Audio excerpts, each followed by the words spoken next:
What is going on? Welcome back to Trending Stocks. Today I want to talk to you about T2. I want to give you an overview of some of the data points, what shorts are doing, and answer a lot of people's questions I see floating around. Is right now a good time to buy? And obviously to answer that, I'm going to give you a quick Coles Notes version and my highlights from their recent earnings. That was yesterday. So I'm going to go over the good, the bad, and the ugly. But first, make sure to hit that thumbs up and subscribe. I always greatly appreciate that. And with that, let's get right to it.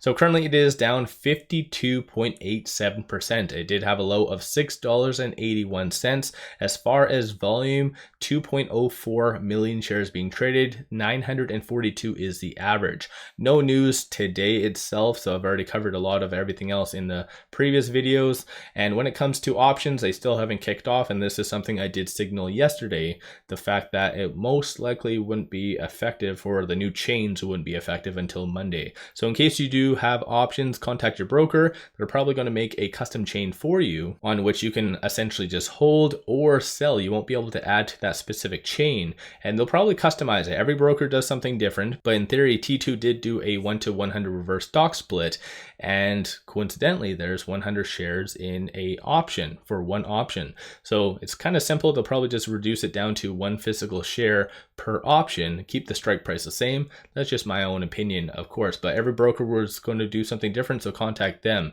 As far as what shorts are doing, they are currently increasing 541.94 thousand shares. That is huge. Big day. They're hammering it completely. 7.63% of the free float being shorted, 25.29 million shares overall are being shorted. Through the interactive broker, short availability does indicate that there is right now 0 shares available to be shorted, but based on obviously the failure to delivers, it does show that there's a substantial amount of naked shorting that's been happening in the past. So most likely they are just increasing it through that avenue. So unfortunately, that's not really a good thing in my opinion. Cost to borrow average is currently 292.98%, the max being 306.03%. On a side note, kind of unrelated to T2, I just wanted to share this with you only because this is relatively good news. So it does look like it just passed today. So the SEC is going to be adopting a rule to increase transparency into short selling. So if an institution is essentially shorting, they have to disclose it, whereas that wasn't the case in the past. So a lot of 13Fs will be changing, and so definitely that's a pretty good thing. And so this is a pretty good thing, but like I said, this is just a sidestep to the overall T2 video.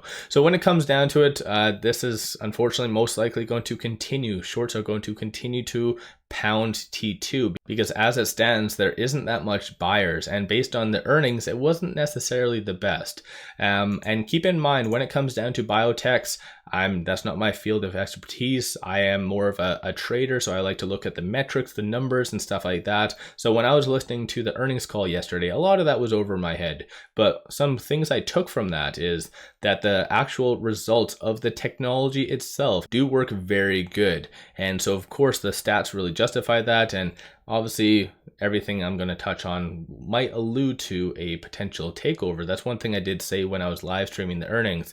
But based on Q3, they did generate roughly around 1.5 million in revenue. As far as estimated for Q4 revenue, they did say it's going to be around 2.4 million, which in reality isn't that good. The consensus was already going to be around 3.6 million in Q4. So they are reducing it pretty significantly.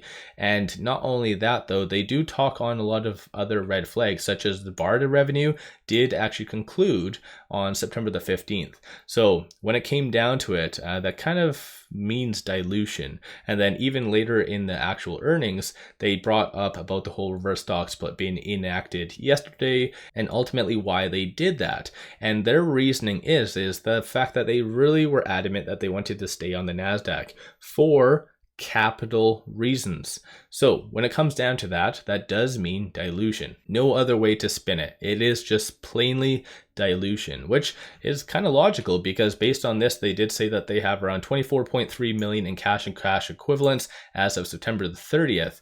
And based on how much they are burning through, which is around 51.56 million, this is from Q2. They actually haven't unveiled their Q3 numbers yet, or the true breakdown of it, but 51 million, like clearly they need dilution. It is going to be actually commencing most likely in Q4. So that's something to kind of keep in mind, the warrants are definitely going to kill the stock price as well. Even despite the whole reverse stock split, they are able to exercise it at a price of, I think it was $1.08 if I remember correctly. But no matter what, their cash on hand is not sufficient at all. And them cutting revenue, so obviously 2.4 from the previous 3.6 for Q4, isn't any good in my opinion. So even though the product and the technology is very good, stats speak for itself, the fact is they don't have sufficient amount of money to really push this through. And I didn't really get the good warm fuzzy feeling from their earnings, the fact that everything was going to be okay. It sounded like things were a havoc on the company, especially as even when it came down to it, they said that the CFO was just not there on the call, which out of me investing since roughly 2009, I've never been on a earnings call where the CFO is not there. So I feel like that was just a random red flag, and unfortunately it was just kind of brushed off. Oh, he's not here today. It's like, why? What? This is an earnings call. Why was it moved up? And I think that's also something that is bothering a lot of people. And in reality, it is simply because the company did not want to damage the stock price further. It's one of those kind of scenarios that if you have a bad piece of news, you'd rather just rip it off like a band-aid. So reverse stock split is obviously very bad sentiment, and that's resulting in a stock price going down yesterday. And similar nature, the earnings were going to be bad. If they would have just done the whole reverse stock split to kind of regain compliance, and then later down the line, closer to the deadline for the NASDAQ, that is when they unveil the actual earnings. Well, guess what? That would be a secondary hit to the stock price. So to avoid that, they just do both in one. So it's kind of unfortunate.